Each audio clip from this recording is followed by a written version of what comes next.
Thank you, Madam Chairperson, and good afternoon, friends and colleagues. I'm very grateful to have been asked by Dr. Au and the conference committee to come back and speak to you today about head and neck cancers. I'm always embarrassed to speak to this group about head and neck cancers because we actually learn how to treat nasopharyngeal and other head and neck cancers from you. So, but I'm very honored to be here. No conflicts related to this talk.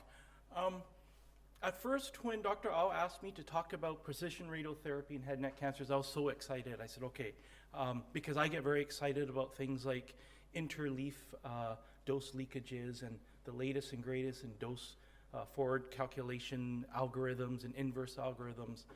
But then I thought, you would probably fall asleep because I don't think you would get as excited as I would about those types of topics. Plus, they put me in between two exciting SABR talks, and Dr. Wong is going to talk to us about protons next. It would be very hard to talk about something sexy in head and neck and keep you awake. So I thought, why don't we start backwards? And with this slide, we can see that, you know, in most first world, second world oncology clinics for nasopharynx, for head and neck cancers, the treatment of choice is some kind of IMRT-based delivery method and planning system. It could be static beam, could be sliding window, it could be rotating technique, but IMRT is the standard. What I like to do with my junior residents, though, is that they sometimes get spoiled with this technology.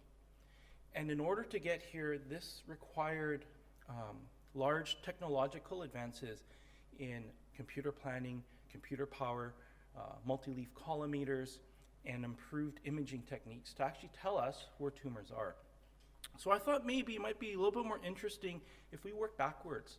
If we started at the very beginning of radiation and maybe work forwards over the last 100 years to see how we actually got to this point here. And then maybe, if I'm successful, you will all still be awake at the end of the talk. So let's start at the very, very beginning. The discovery of radiation didn't happen very long ago, just over 100 years ago. And it wasn't until, so many groups were playing with cathode ray tubes and other electron type tubes, but it really wasn't until by accident that Dr. Röntgen in Germany put his hand in between a cathode ray tube and a piece of film. And lo and behold, he was able to take a picture of his hand and his ring. Around the same time, other groups in Europe were discovering very interesting naturally occurring compounds with magical properties. And it wasn't until by accident that Dr. Becquerel left a lump of radium in his clinical jacket. Actually, it wasn't a clinical jacket. They weren't clinicians yet. It was just his coat. He left it on in his coat, and the next morning he woke up with an ulcer, an ulceration on his skin. It didn't take long for one of his partners to figure out, well, if that happened to normal skin, what could that piece of radium do to inflamed skin, like lupus? So then over the next 10 to 15 years, using a combination of low energy cathode ray tubes with a penetration of maybe millimeters, or the apposition of radium sources right against the skin, it didn't take long for people to start experimenting with very superficial skin lesions. And then from there, it just blew up. Radiation, the discovery of radiation is not unlike every other technological advance in history, where the use of a technology has outpaced our understanding of what is actually the technology, with lots of unintended consequences, like the internet. So, in the early years of radiation, shortly after the discovery, there are lots of interesting uses for radiation. Most people here don't remember that maybe your grandparents had your feet sized by a radiation machine. It was a gimmick in shoe stores, but you would get the exact size of your foot to get the perfect shoe size. They found that if you added radiation sources to water and drank it, it could actually help with gastritis. These ladies developed tongue cancer and leukemias because they used to paint the dials, the radium dials, on watches and clocks with brushes. So how did they ingest it? Well, they would actually lick it with their tongue to make the brush more accurate. Dip it into the dye, paint your watch, lick it again, and start all over again. So these are the heydays, the early days of radiation. It wasn't until the 1930s when health groups started to recognize health concerns with late radiation effects. But it wasn't all bad. But it wasn't until the 1930s, again back in Paris, where they noted that if you actually took one big exposure of radiation and split it up into multiple small exposures, you could actually decrease the acute side effects. And it didn't take long to apply that to tumors, first in rabbits and then in very superficial head and neck cancers. So the early years of radiation, lots of interesting uses for radiation, but it wasn't until the 1930s until the concept of fractionation came about. So then what happened after that? So up until that time, even with the recognition of fractionation, the depth of penetration was very, very superficial. We're talking millimeters. With modernization and concentration of brachytherapy isotopes, with a higher depth of penetration, more energy, the creation of a theratron, so using man-made X-rays or naturally occurring gamma rays, and actually the theratron was a Canadian invention. The first linear accelerator at the Royal Marsden, creating X-rays of 1 MeV, still not bad, almost 1 centimeter penetration. It allowed us to treat a little bit more deep-seated tumors, but it really wasn't until the 1970s and 1980s with higher energies, at least 6 MeV, that we were actually able to treat deeper into the body. So that was the first important technological breakthrough, higher energy photons. But equally as important was the creation of an isocentric machine, meaning as a gantry would rotate around a thing or a body or space, it would rotate around one isocenter or one dot. That would allow us then to actually use multiple beams, like this four-field pelvic technique, use multiple beams rotating around one spot in the body, so this treatment could be replicated. So now we've actually developed a tool like a hammer. What's a problem when you have a hammer? When you have a hammer, everything looks like a nail. So in the 80s and 90s, we started using radiation and discovering how to use radiation more effectively. Around the same time in the 1950s and 1960s, the other big hammer for cancer care was surgery. And you all probably remember the Halstedian principle from Dr. Halsted, where he hypothesized that if you removed tissue en bloc, and in particular in breast cancers, you take out the breast, surrounding muscle, nerves, and blood vessels, then if you've removed everything en bloc, you should have removed all the cancer cells as well. This was then translated to the head neck area in terms of a radical neck dissection. If you remove all the lymph nodes in the neck, the adjacent muscles, nerves, and blood vessels, then you should cure patients of cancer in the neck.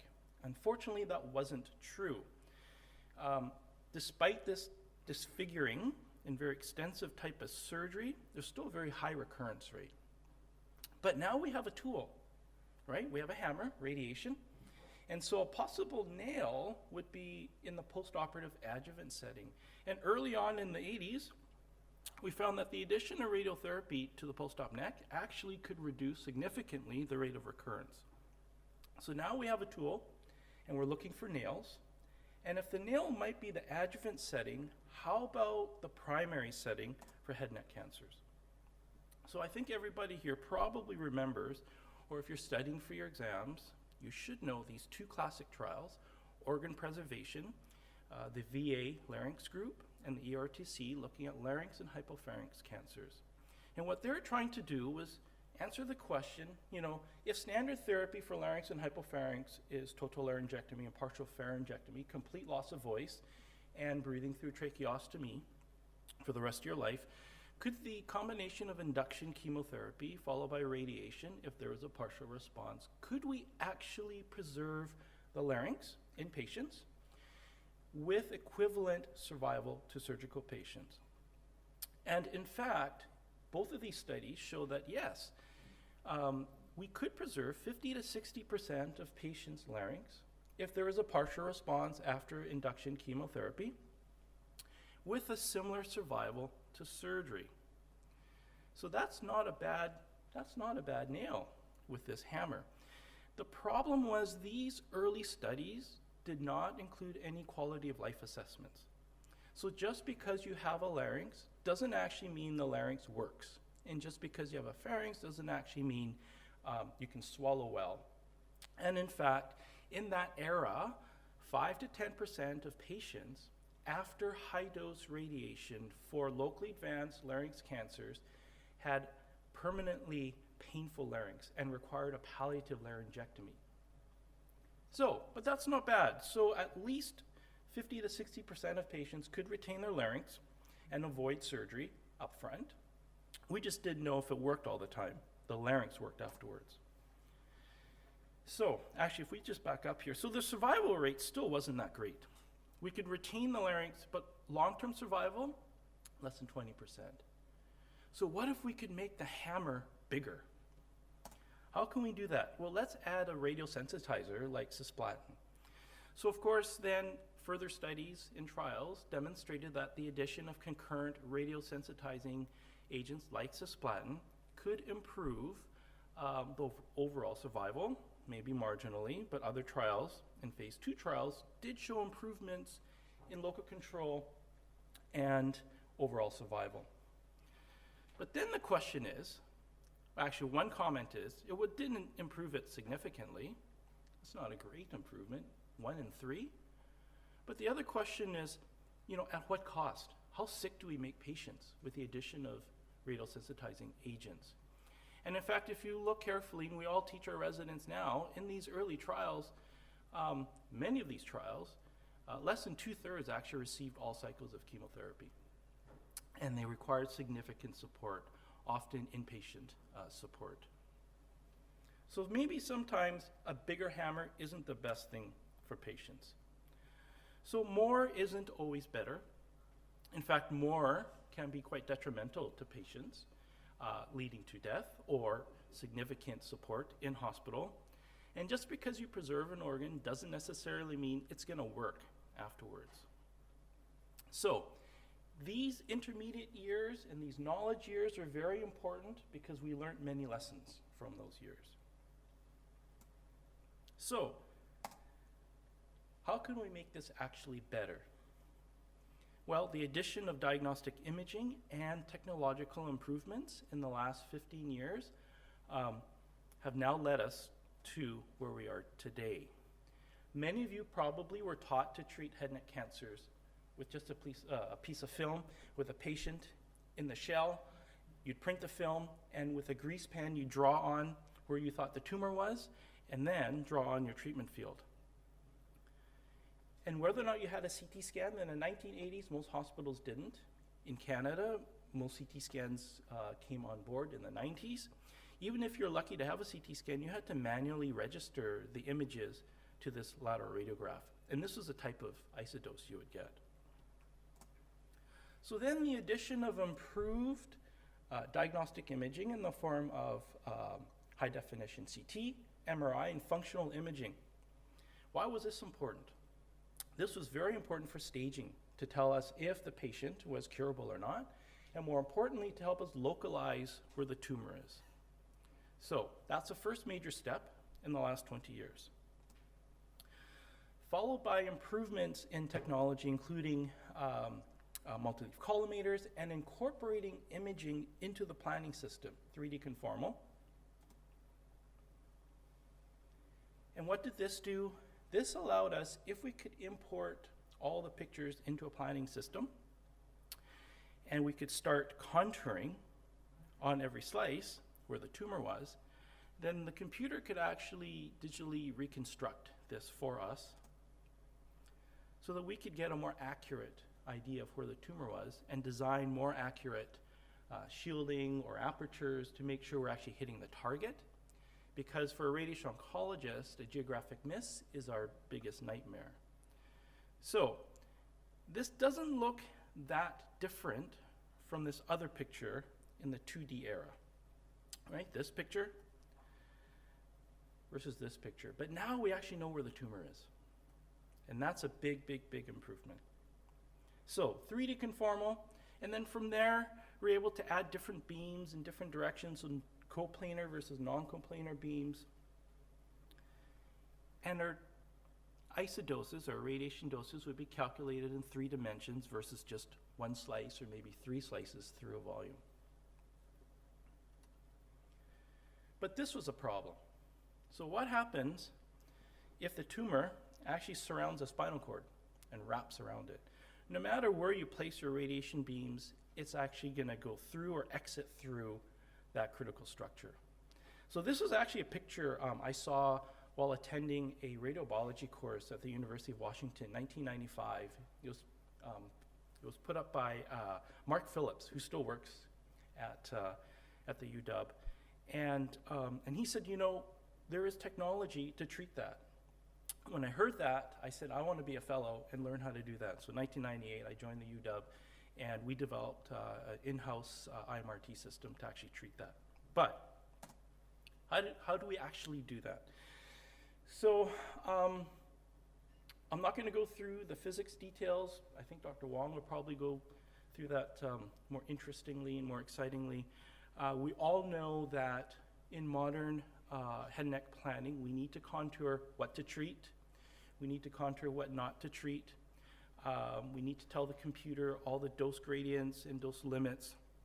The computer, instead of putting fields onto a computer and doing a forward calculation, the computer will actually go away and then tell us how to treat what we want to treat. So it's called inverse planning, and there are different ways to actually deliver this. But if you do this correctly, then in fact, this is an actual picture from the UW, you can actually treat this tumor. And so, this is how we have arrived to this today.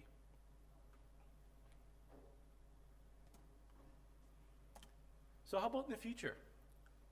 I was hoping Dr. Mao would talk about organ tracking, because we just started doing that in Vancouver with our Vera machine. But perhaps to further refine precision radiotherapy in the head, neck, or other parts of the body, we need to be able to identify real time where the target is, if it's moving, and critical structures. Perhaps we need to move away from photon therapy and think about other types of particle therapy. Although photon IMRT is very, very conformal, there is still some dose fall off. So particle therapy such as carbon ion or protons have a definite advantage in terms of the dose fall off. But that's just radiotherapy by itself, right? We're still stuck with that mentality that radiation therapy is this great big hammer. So maybe we need 3 small hammers instead of 1 big hammer. So we've heard lots about chemotherapy, immunotherapy, gene therapy as adjuncts.